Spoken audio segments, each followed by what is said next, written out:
distinguished ladies and gentlemen. I am delighted to formally announce to Nigerians this morning and our international friends and partners that 107 deputy students previously abducted have been unconditionally released by their abductors. This sharing and hearty development signifies our commitment to the security and well-being of all Nigerians. We are never in doubt about our focus and direction since the assumption of this administration. Security, anti-corruption, and the revamping of our economy are the main focus of our government. You will recall that on the 14th of this month, I paid a visit to Yobe State, during which I sympathized with the parents, families, government, and people of the state for the tragic abduction of the students of DEFCI.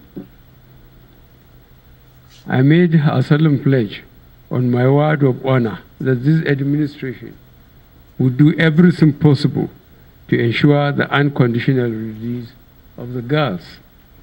I further tasked all the appropriate security agencies to safely bring back the girls. We also reached out to our contacts at home and abroad. We embarked on back-channel shuttles with a clear view to bring to end of this tragedy. We entered into negotiations solely to make sure that no single girl was hurt. This strategy paid off as the girls have been released without many incidents.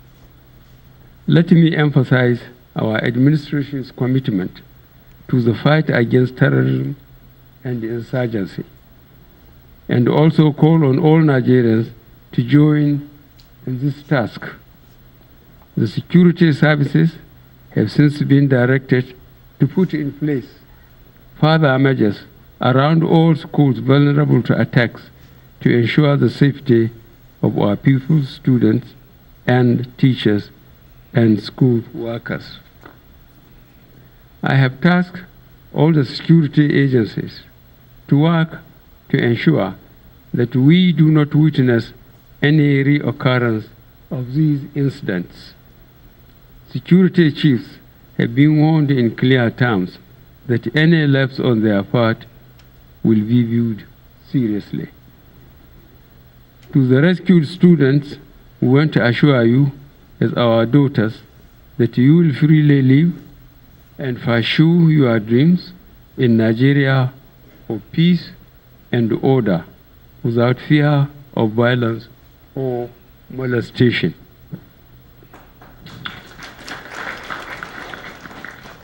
While parents of DEFCI girls rejoice because of the reunion with their children, I want to appeal to the Chibok community never to lose hope or to despair.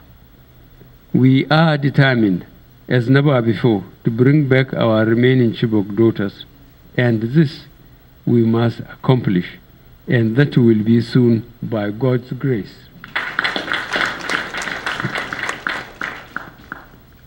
While further efforts are being made to secure the release of every abducted student in Nigeria, government is ever ready to accept the unconditional laying down of arms by any member of the Boko Haram group who shows strong commitment in that regard.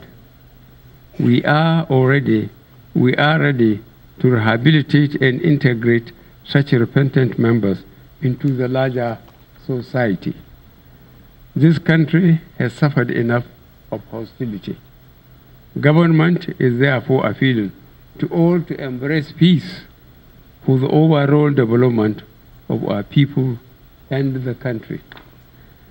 May I also warn against those elements who have chosen to make political fortune of our citizens' misfortune.